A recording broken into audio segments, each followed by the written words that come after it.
Hello, everybody. Good afternoon. And thank you for joining us today. My name is Pami Sachdeva, and as the chair of the ICD board, I'm pleased to welcome you to this event. I also wish to thank Reverend Dr. Shelley Poe, a member of the ICD board, and her wonderful staff for hosting us here and for helping make arrangements for this dialogue. As many of you know, Interfaith Communities for Dialogue, or ICD, is a network of faith-based and associated organizations dedicated to promoting mutual understanding and positive relationships among the diverse people in and around Fairfax County. We do this through education, engagement, and support. ICD was founded about 20 years ago by representatives of the Christian, Muslim, and Jewish faiths, and our membership has grown over the years to 13 organizations representing 6 faiths. We promote inclusiveness, integrity, respect, and trust of all people, and we stand in solidarity with each other. Our brochure, which you've seen from outside, and the website provide more information about ICD and our programs. For the last several years, mainly due to COVID, we have conducted dialogues virtually and have shared video recordings online.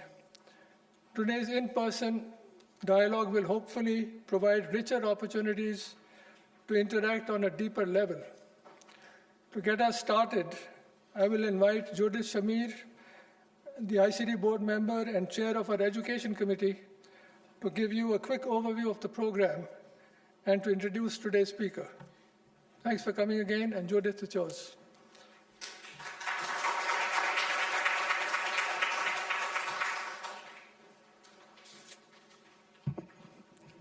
Thank you, Pami, and thanks to all of you for coming today. The title of our program today is Digging Deep, How Our Moral Foundations Shape Our Views. What does this tell us about our goals for today?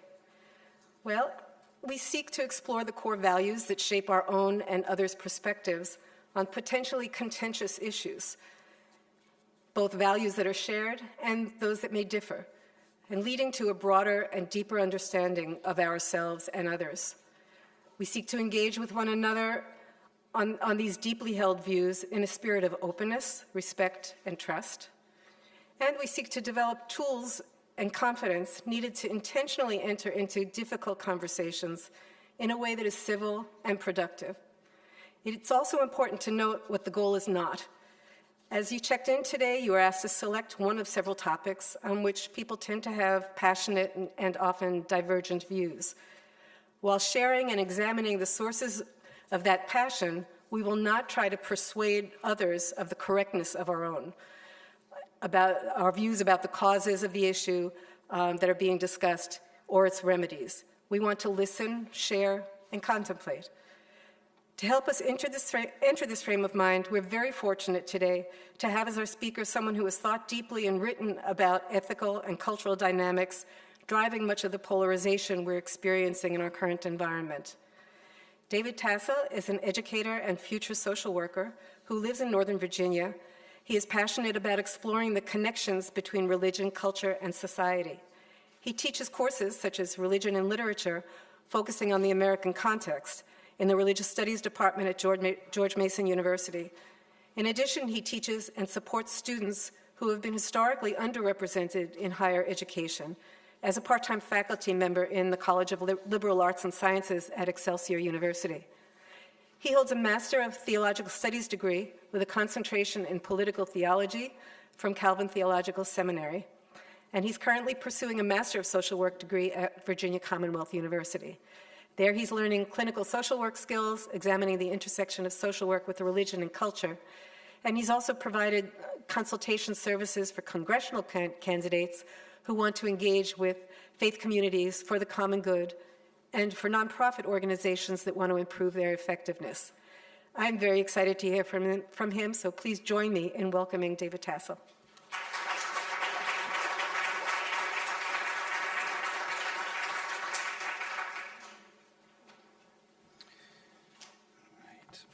afternoon, everyone. Again, I'm David Tassel. I do teach religious studies at George Mason University, and I'm working on completing a degree in clinical social work. And interfaith dialogue and in general dialogue across differences is a significant interest of mine. And today I'm going to be talking about the concept of moral foundations theory, particularly as it can be a useful framework for discussing contentious issues. So I'll jump right into it. So moral foundations theory, first of all, is, well, it's complicated. There's a lot to it, but I'm going to hopefully give you the most important parts in about 20 minutes here. But in the most basic way to describe it is it's a descriptive account of shared or similar themes in human morality. The scholars like Jonathan Haidt and Jesse Graham and their team, primarily psychologists, but they have over time identified what they call moral foundations, these very basic underlying moral intuitions that are frequently found across humanity and in different groups.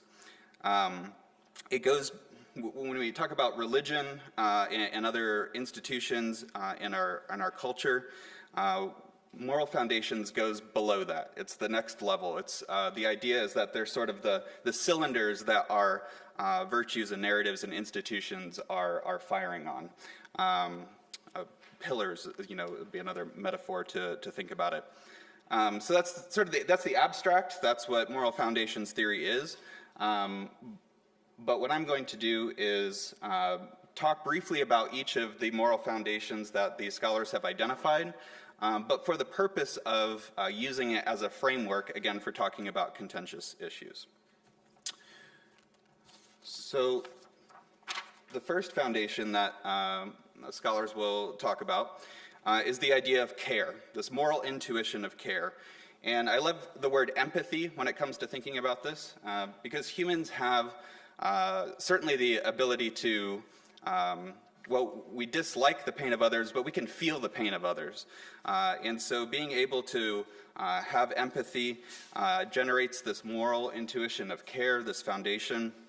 And out of this, we have virtues of kindness, gentleness, nurture, that come about in our values and institutions. The next foundation that we'll talk about is, actually, I'm going to look over here. My son got a hold of my slides, and so I'm missing some here. 1.5-year-old. Anyway, the second one is fairness. It gets a little bit more complex because on the surface level of fairness, we have these concepts of justice, rights, but as time has gone on, and this has sort of been observed, scholars have really identified kind of, maybe we call them subcategories of fairness. Those that tend to identify more as left-leaning often conceptualize fairness with the idea of equality. And you can see a description of equality there on the slide. Versus those that identify as right-leaning tend to articulate fairness in terms of proportionality on average. And so it's this foundation where you see fairness being valued quite often throughout different groups and individuals, but even how it's conceptualized can be different. And so it's interesting because when people are talking about what's fair, might actually be talking about completely different ideas of what that means. Next is this idea of loyalty, and this might be something that it's the intuition to be protective or loyal to one's group identity. We might get ideas of patriotism or self-sacrifice for the common good. And that's the general idea of loyalty. And actually, as let me back up for 1 second. I do want to say, because this is important to note, scholars are not arguing that everyone identifies with all of these, right? So it's important to, maybe even as you think about this, to think about how you're probably going to identify with some more than others, and that's typically the case. So if I'm losing you at some point 'cause you're like, I don't identify with that, well, that's the idea. The next one is authority. You'll find a common, and that's another common moral foundation that shows up a lot, and this tends to be those whose moral intuition leads to a strong respect for tradition, the prestige of positions of authority, and a strong emphasis on the roles of leaders and followers. Purity can be a little bit, you could, quite honestly, you could have an entire lecture on the idea of purity. It's the psychology of it. It's very interesting, but I think that the best metaphor to think about it is the idea of the body as a temple.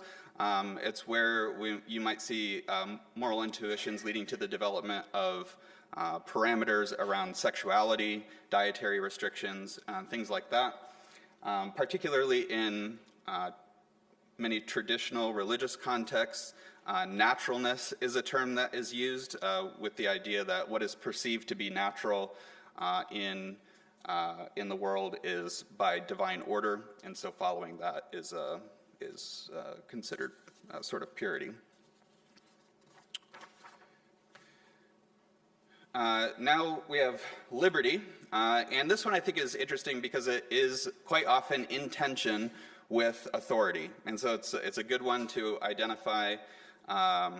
It exemplifies the fact that not everyone identifies with all of these. You're going to likely identify with some more than others, but liberty is often on the other end of a spectrum from authority, and this is characterized as opposition to oppression, domination, not just of oneself or one's group, but kind of everyone. If you're the sort of person who absolutely can't stand a bully, you might identify with this moral foundation of liberty.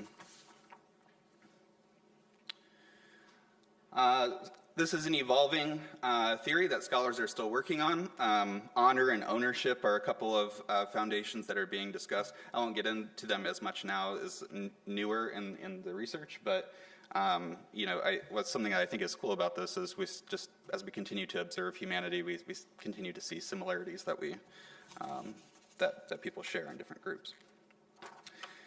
So with this framework in mind, there's a whole lot that can be discussed about the academics, the science, and psychology and all of that. But for the purposes of today, I think that what moral foundations theory can do is provide a framework for approaching discussion on contentious issues. In our society, I think it's very, I would say our polarized society, it's common for discussion on issues to frequently be presented as a wedge between people. Every issue, especially we see in a campaign season, right, is are you on this side or are you on this side? And so when two people who disagree with each other begin to dialogue about issues, when they start on the front end with the issue, in my experience, discussion is rarely very productive. It can lead to, obviously disagreement and tension in families and in society. I think, I'm sure you've observed we live in a very polarized society. And so what this framework does, I think, is helps us get to values before issues. It helps us get below the wedge issues that are, pushed in society, and we can talk about what we have in common before we talk about the issues. I'll give some illustrations in a moment of what this looks like, but values before issues is really important. I also want to note, especially before I give the next couple of illustrations, that I'm talking about good faith discussion. I think that there are undoubtedly politicians and news outlets and institutions that don't operate in good faith when they approach issues, right? They might be spreading misinformation or intentionally being divisive or what have you. But I'm talking about a room like this with people who are here in good faith to have discussion on contentious issues. So then, as an illustration, I bring up gun violence. One of the issues that you'll actually be talking about today, gun control.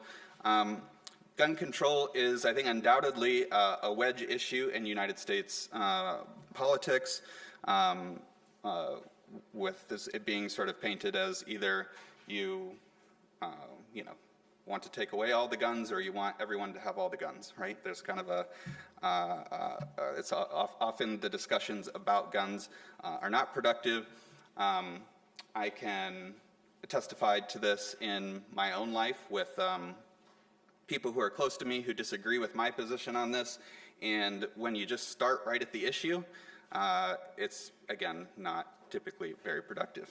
But I think moral foundations actually can help have much more productive conversation about things like gun violence.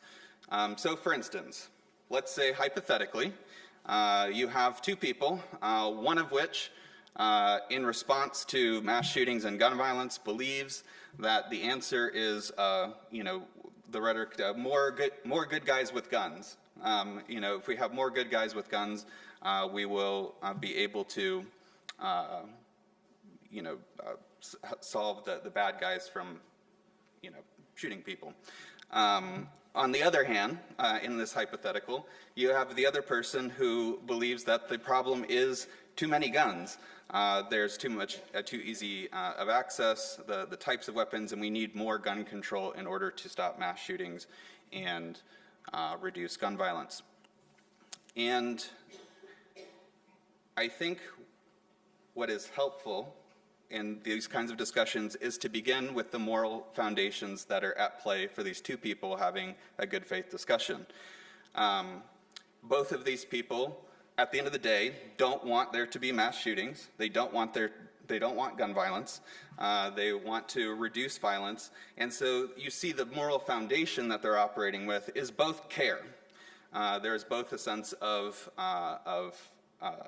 wanting to protect people from harm. I think there's also, you can see a moral foundation in this type of discussion of liberty, one side may argue liberty in terms of owning firearms, the other, even both of them, have a conceptualization of what it is to live without fear. And what I'm proposing to you is that when you're going to talk with someone who has the opposite point of view from you on this issue, beginning with what you have in common with your values allows you to have a more productive conversation. Rather than an argument about, starting with an argument about policy, the idea is that you're starting with recognizing what you do have in common, what values, underlying values that you share, and then discussing the contentious issue.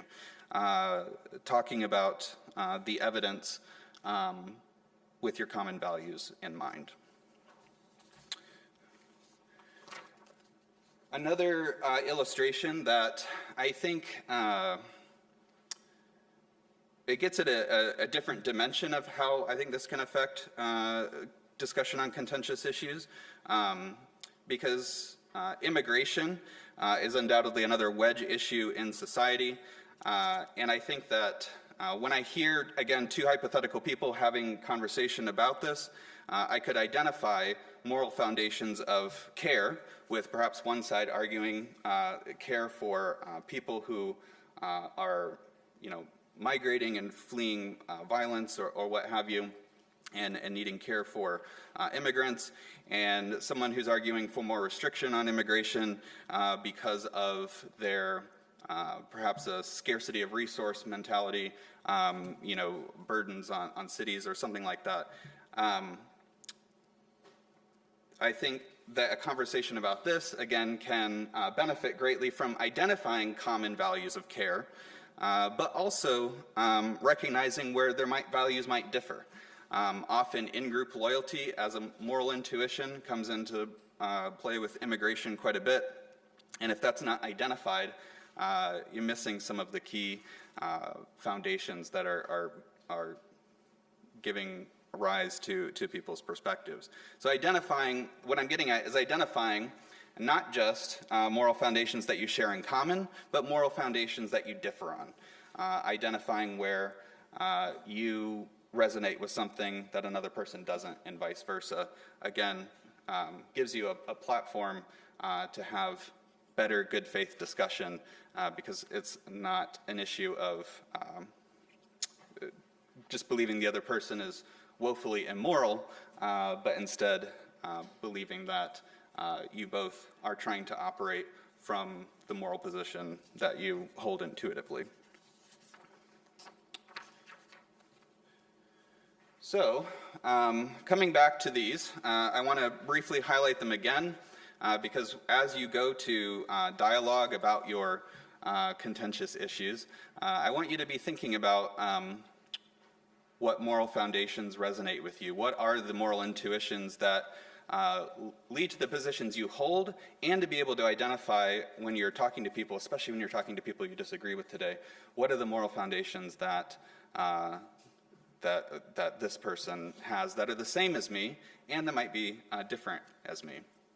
So briefly, again, care is this idea of empathy, kindness, gentleness, preventing harm, fairness, fundamentally being about justice and rights, but they're also thinking about whether you identify more with fairness as a matter of equality or proportionality. Loyalty as a sense of loyalty to one's group identity. Authority, again, do you value, morally, do you value tradition and positions of authority? Purity, thinking about where ideas of naturalness or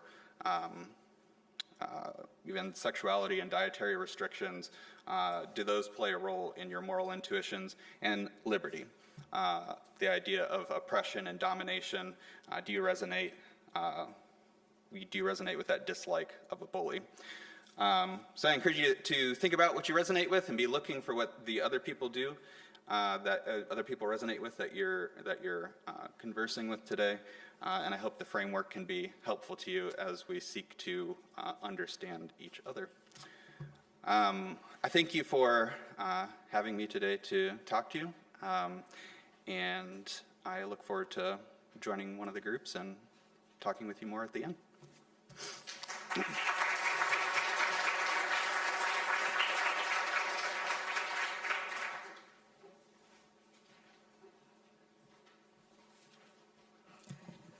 Thank you very much, David, for educating us on a different way of contemplating our own motivations as well as those of people with whom we disagree. The next part of our program will give us an opportunity to practice this approach. When you checked in, you were shown a list of 3 current issues and asked to select the one topic about which you're most concerned and perhaps even passionate and emotional. You were then assigned to a small group with others who selected the same topic. In a moment, I will tell you the locations for the group discussions. When you get to the assigned room, a facilitator will lead you through several phases of your dialogue, after which we'll reconvene here, hopefully with enough time for some Q&A and some comments about the experience. So before we go on to that, let me just offer some simple ground rules for you to keep in mind. They're referenced in the handout that you have, and just to speak to them a little bit briefly. Most important, of course, is really to listen actively. Don't think about what you'll want to say next. Focus on the person that's speaking and pay attention to the details and the underlying feelings of what they're sharing. Be respectful, both when listening and when choosing your own words when it's your turn to speak. Maintain an attitude of curiosity and open-mindedness. Speak from your own experience and perspective, starting with I, not they. Be sincere, open, and brief in your comments. Create a safe space together to maintain the confidentiality of what's being shared, and embrace risk by openly sharing your own feelings and being sensitive to those of others. And one final thing before I announce the small group locations, you may have noticed a sign indicating that we are doing some photos for this event for promotional purposes. We assume consent for this usage, but you're free to opt out of that if you'd like by seeing someone at the check-in desk, and we'll make sure that we find a way to keep from using your photos if you do object. So now, if you would listen carefully for the location of your group, And then feel free as you're going there to pick up some refreshments. We have 4 groups that are speaking about the topic of Israel and Gaza. Those are you have an orange dot that you put on your badge. So if it says Group 1, you're going to room 7. If you're in Group 2, you'll be in the social hall. Group 3 is in the choir room. And Group 4 is also in the social hall. There are a couple of places where we have more than one group, but there's enough space to do that. So those are the 4 on the topic of Israel-Gaza. So again, if you look at your dot, it has a number on it. So it's an orange dot with the number 1 is room 7, 2 is the social hall, 3 is the choir room, and 4 is, again, the social hall. If you have a red dot, that indicates you asked to speak about gun control. Number 1 indicates the conference room, which is just off of the atrium where you checked in. Everyone else will be heading kind of in the same direction. Group 2 of gun control with the red dots is in the choir room, and Group 3 is in the social hall. And lastly, in reproductive health, that's a yellow dot. Group 1 will be in room 8, and Group 2 will be in the choir room. If any of you have any questions about that or need a reminder, I'll be here. You can just come to me. So there will be people to guide you in the right direction to get to those rooms. And you're welcome to go on to do that at this time. Thank you. Hi, everyone. Welcome back. It's exciting to hear all the conversation. Clearly, it was stimulating to have these conversations in the groups, and I hope you found them enjoyable and thought-provoking. You will receive an email, hopefully tomorrow, asking you to respond to a brief online feedback survey. We'd love to get your views and further comments, but we're going to have a few minutes now for people to be able to make comments, ask questions of our speaker if you'd like, and give us any feedback on things like whether or not you felt heard. Did you venture or would you venture in the future to have further conversations with people who are expressing different views from you? And did you hear something that surprised you that you never thought of before? So generally, what are you taking away from this session? And maybe what actions do you think you might take towards having more constructive and civil conversations in the future? So we'll open up the floor. There's a microphone right there in the middle of the aisle. You can come and just line up at the mics for anyone who wants to ask a question or make a comment. And we also have someone with a handheld mic. If you don't feel like you can come up to the microphone, she'll walk around. Suzette will hand a microphone to you. So any comments? Questions? You got everything figured out?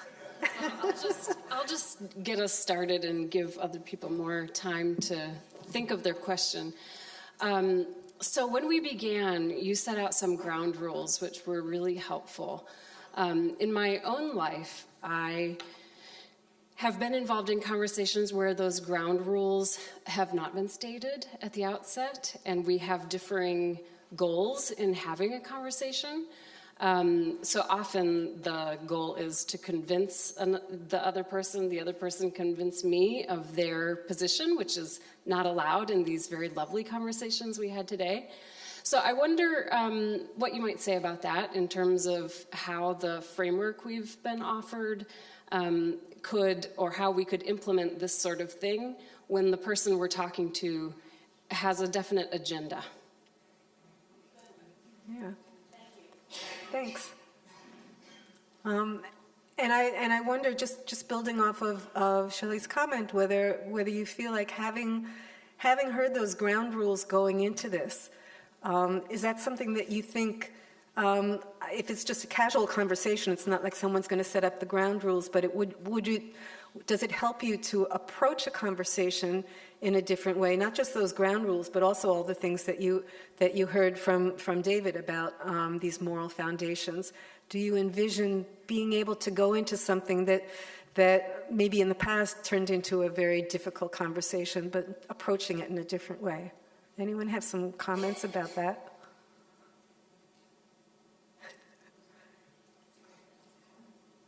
Yay, a brave person.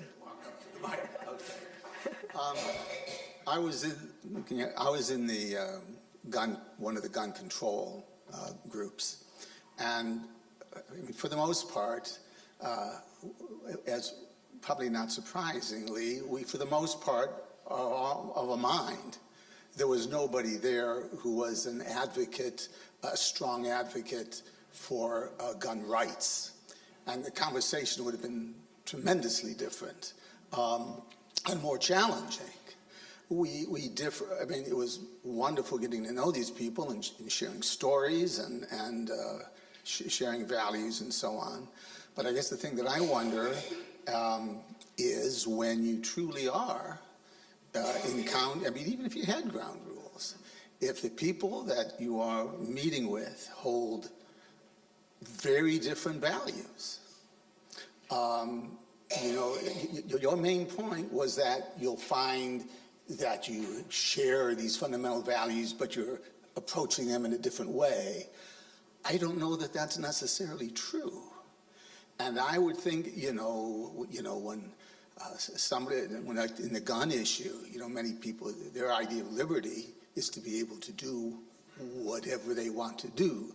Or another value that I think was not mentioned is the idea of my own personal empowerment, which I believe is a big issue with guns. Well, then where are you going to meet somebody there? It's boom. You got different values. You got different views of what the world should be like, and different ideas of how humans should behave.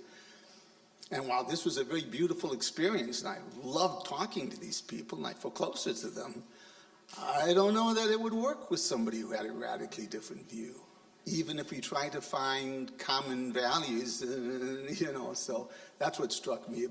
We sort of wish that we had somebody who was an advocate, to try to test our ability. Keep them up. Yeah. Thank you. Thank you for sharing that. That also, I think, connects to something that we discussed at the end in the group that I participated in, which is what happens when you can identify that you don't share moral foundations, or someone is really resting on maybe you do share some, but there are others that animate someone more than you. And we didn't talk about this as much, but some of the proposition of the psychologists that talk about this is that these moral foundations and intuitions are kind of baked into us. They're sort of, we're predisposed towards different moral foundations. And of course, there's a lot of things that affect how that develops into views on issues.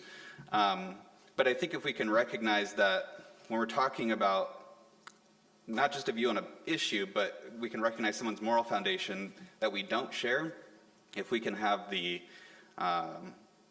if we can push ourselves to recognize that is a part of them, that is not a part of me, and maybe when I'm talking about the issue, I need to appeal to their moral foundation that I don't share.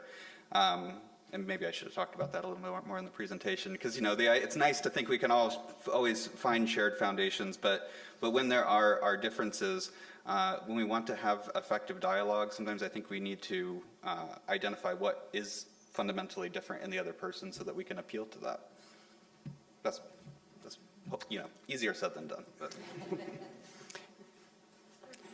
Well, I was in one of the Israeli groups. Now, we made out much better than the gun control group because we were half Christian and half Jewish, which made for great discussion. We decided one of the core values was liberty. Some of us also thought it was care. We also declared our own liberty, and we didn't completely follow all the questions. we got into some great discussions. It was really good hearing how other people look at things and what their life experience has been. That was really helpful. One thing we discovered is the question of what is truth, because we discovered that there's some things that some people have been taught, this is the way it was, this is what happened. And other people, we were saying, oh, this is my truth and this is my truth, because there are things that we've been taught and somebody else has been taught that the absolute facts are something else, which is really interesting. So, it's like, okay, what are the facts?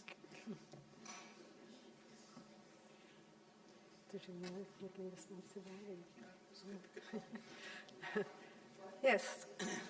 So, speaking of the facts, I wanted to ask the professor if maybe you could talk about the story in the Righteous Mind book about the elephant and the rider, and how that might bear on, how we can or can't agree on, on certain facts or not.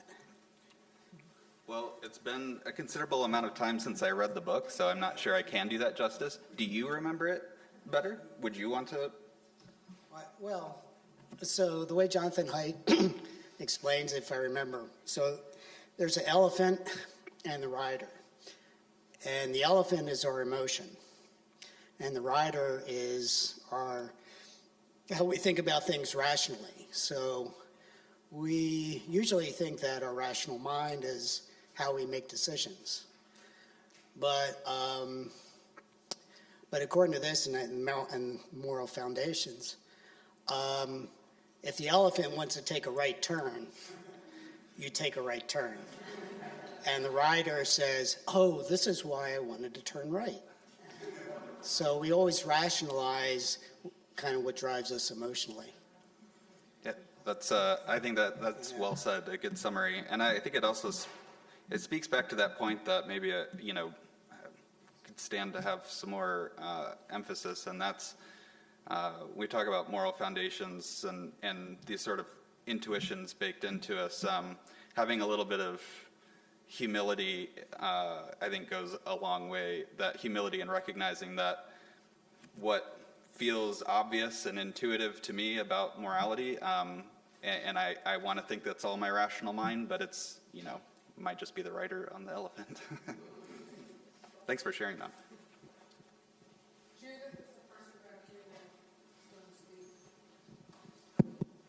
Quick.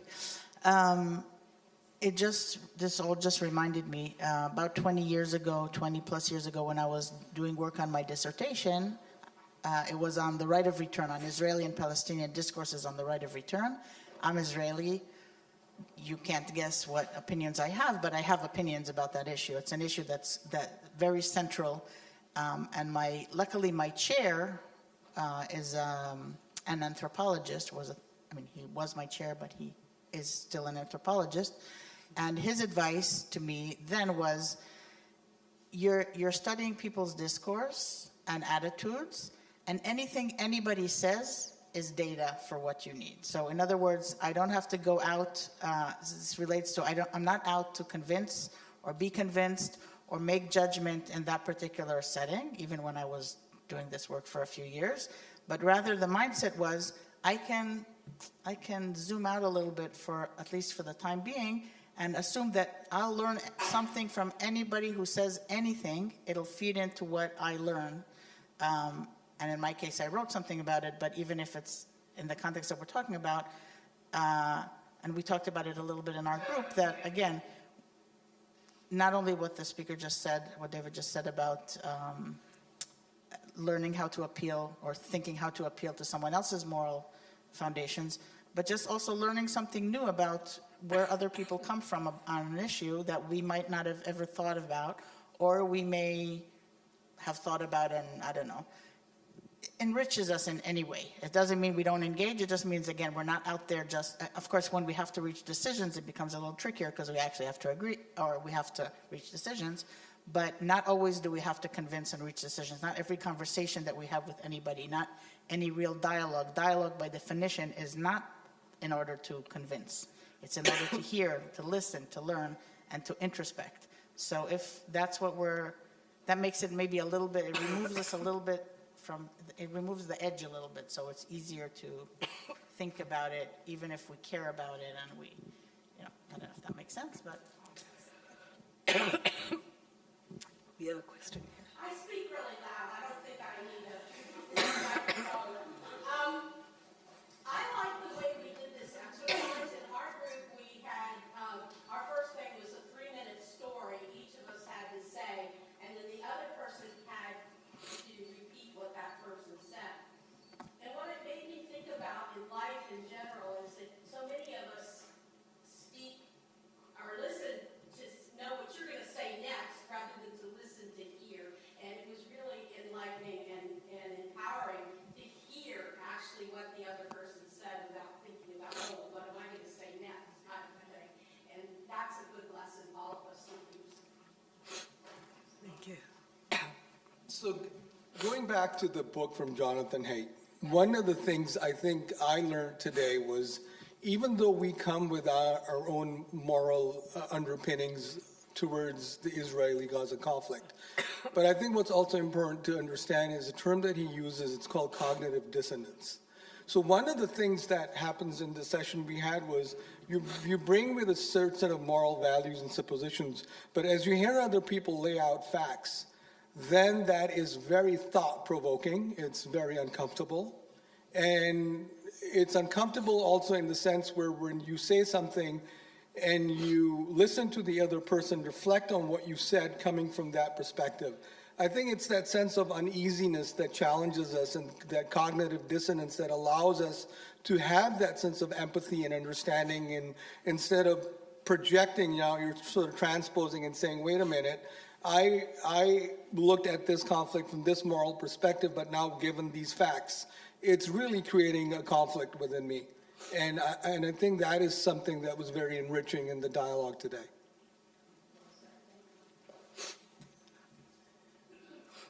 Well, thank you all for those comments. Excuse me, I'm losing my voice. I am going to turn this over to Pami to make some closing comments. I will just ask that as you're going out, if you would drop your badges in a basket on the check-in desk. But before we do that, come, Pami, please.